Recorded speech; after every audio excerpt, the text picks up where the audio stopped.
জামাত দিশাহারা হয়ে গেছে। আমি এই কথাটা কেন বললাম? তারা যেদিকেই যাচ্ছে সেদিকেই তারা বিপদের সম্মুখীন হচ্ছে এবং তারা আগামীতে জাতীয় নির্বাচনে সরকার গঠন করবে এমন তাদের যে স্বপ্ন, সেই স্বপ্ন কিন্তু দুঃস্বপ্ন হয়ে গেছে। কেন আমি এই কথাটা বললাম? তারা যেই দাবি দেওয়া, তাদের যে দাবি দেওয়া প্রথম থেকে যে দাবি দেওয়া চলে আসছে, বিভিন্ন আন্দোলন সংগ্রাম করা শুরু করে দিয়েছে এবং তাদের যে দাবি দেওয়া, এটা কিন্তু বাংলাদেশের মানুষের কোনো দাবি দেওয়ার মধ্যে পড়ে না এবং তাদের ব্যক্তিগত স্বার্থের জন্য তাদের দাবি দেওয়া, তাদের যে ব্যক্তিগত একটা স্বার্থ আছে সেই স্বার্থের যে দাবি দেওয়া, এটা কিন্তু সরকার বুঝতে পেরেছে এবং বিভিন্ন রাজনৈতিক দলও বুঝতে পারছে। কেন আমি এই কথাটা বললাম? এই 5 আগস্টের পর বাংলাদেশের প্রতিটা রাজনৈতিক দলের উচিত ছিল যে সবাইকে ঐক্যবদ্ধ থেকে মিলেমিশে থেকে কাজ করা এবং একসাথে চলা। কারণ যেই বিএনপির ছায়াতলে, আমি একটা কথাই বলি যে বিএনপির ছায়াতলে যারা 17 বছর, বিশেষ করে এই 17টা বছর তাদের সাথে আতাত করে চলাফেরা করলো এবং তাদের অনুযায়ী চললো এবং সবসময় বিএনপির অনেক সুনাম করলো, বিএনপি তারেক রহমানের অনেক সুনাম এবং জামাতের আমির তারেক রহমানের সাথে সাক্ষাৎ করলো এবং তাদের সাথে কথা বলল। কিন্তু সেই জামাত এখন পোল্টে নিয়ে বিরোধী দল হচ্ছে।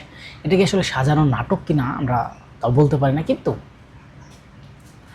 তারা যে এই যে পেয়ার পদ্ধতি নির্বাচন এবং গণভোট, নির্বাচনের আগে তাদের পেয়ার পদ্ধতির নির্বাচনের ঘোষণা করতে হবে এবং গণভোটের নির্বাচনের আগে গণভোটের দাবি এবং উচ্চকক্ষে নিম্নকক্ষে 2 কক্ষে পেয়ার পদ্ধতি, বিভিন্ন বিষয় তাদের দাবি দেওয়া শেষ নাই। ইতিমধ্যে কয়েকদিন আগেই তারা মাঠে নামছিল। 11 তারিখ নাকি সারা ঢাকা শহর তছনছ করে দেবে ডক্টর মোহাম্মদ ইউনূস যদি নির্বাচনের আগে সে গণভোট না দেয়। তাহলে তাদের এই কথাবার্তা কোথায় গেল? ডক্টর মোহাম্মদ ইউনূস 11 তারিখ গেল, আবার এখন 13, 14, 15 তারিখ এসে বললো, কিন্তু তাদের তো কোনো খোঁজ পাইলাম না। তারা আসলে মুখে মুখে যত কিছু বলুক, তাদের রাজনৈতিক দলটা কেমন, কিন্তু তাদের এই সময় উচিত প্রতিটা রাজনৈতিক সাথে মিলেমিশে থাকা এবং সংসদ মিলেমিশে গঠন করা। তাদের দাবি পেয়ার পদ্ধতি নির্বাচন। তারা কয়েকটা এই 8টা দল মিলে, ইসলামিক 8টা দল মিলে, ইসলামিক যে 8টি দল আছে, তার 8টি দল মিলে যদি তারা পেয়ার পদ্ধতি আগে যায়, সেটা আসলে জনগণের কোনো স্বার্থ না, সেখানে তাদের ব্যক্তিগত স্বার্থের জন্য আমরা মনে করি। কেননা আমরা এই ধরনের কথা অনেকেই বলতে পারেন, জামাতের যারা আছেন তারা এ ধরনের কথা বলতে পারেন যে পেয়ার পদ্ধতি নির্বাচন এটা কোনো গ্রহণযোগ্যতার মধ্যে পড়ে না। কারণ পেয়ার পদ্ধতি নির্বাচন বাংলাদেশের মানুষ জানেই না, আর গণভোট সম্বন্ধে মানুষের এখনও আইডিয়া নেই। আপনি দেখেন নির্বাচনের দিন যে গণভোট দিছে এবং নির্বাচনের আগে গণভোট হলেও একটা ভেজাল হতো, নির্বাচনের দিন যে গণভোট দিছে, গ্রামের মানুষ এই গণভোট সম্বন্ধে কিছু বুঝে। কিন্তু যাই হোক, 4টা বিষয় নিয়ে গণভোট, সেটা কি? সেটা হচ্ছে বিরোধী দল স্পিকার থাকবে, সংসদে যারা সরকার গঠন করবে এবং তাদের যারা বিরোধী দল থাকবে তারা কিন্তু স্পিকার হিসেবে থাকবে এবং সংসদীয় আসনে সেখানে যারা সরকার দলীয় বা বিরোধী দলীয় সবাই থাকবে, সেখানে বিরোধী দল থেকে সভাপতি নির্বাচিত হবে এবং রাষ্ট্রপতির ক্ষমতা বৃদ্ধি হবে এবং উচ্চ কক্ষে পেয়ার পদ্ধতি নির্বাচন। উচ্চ কক্ষ হচ্ছে যে মন্ত্রী যেখানে গঠন করা হবে, সেটা উচ্চ কক্ষে 100 আসনে এই পেয়ার পদ্ধতি চালু থাকবে। বাংলাদেশে যে রাজনৈতিক দল আছে কত পার্সেন্ট ভোট পেয়েছে তার উপর উচ্চ কক্ষ গঠন করা হবে। কিন্তু দেখেন, এরপরেও এখন জামাতের যে এরকম দাবি দেওয়া করছিল, ডক্টর মোহাম্মদ ইউনূস যে ঘোষণাগুলো দিয়েছেন, কিন্তু তার সাথে কিন্তু বিএনপি সাধুবাদ আছে। কিন্তু জামাতের এখন দাবি যে নির্বাচনের আগে গণভোট লাগবে এবং তারা মানবে না এবং আবারও দাবি করেছে নির্বাচন আগে গণভোট।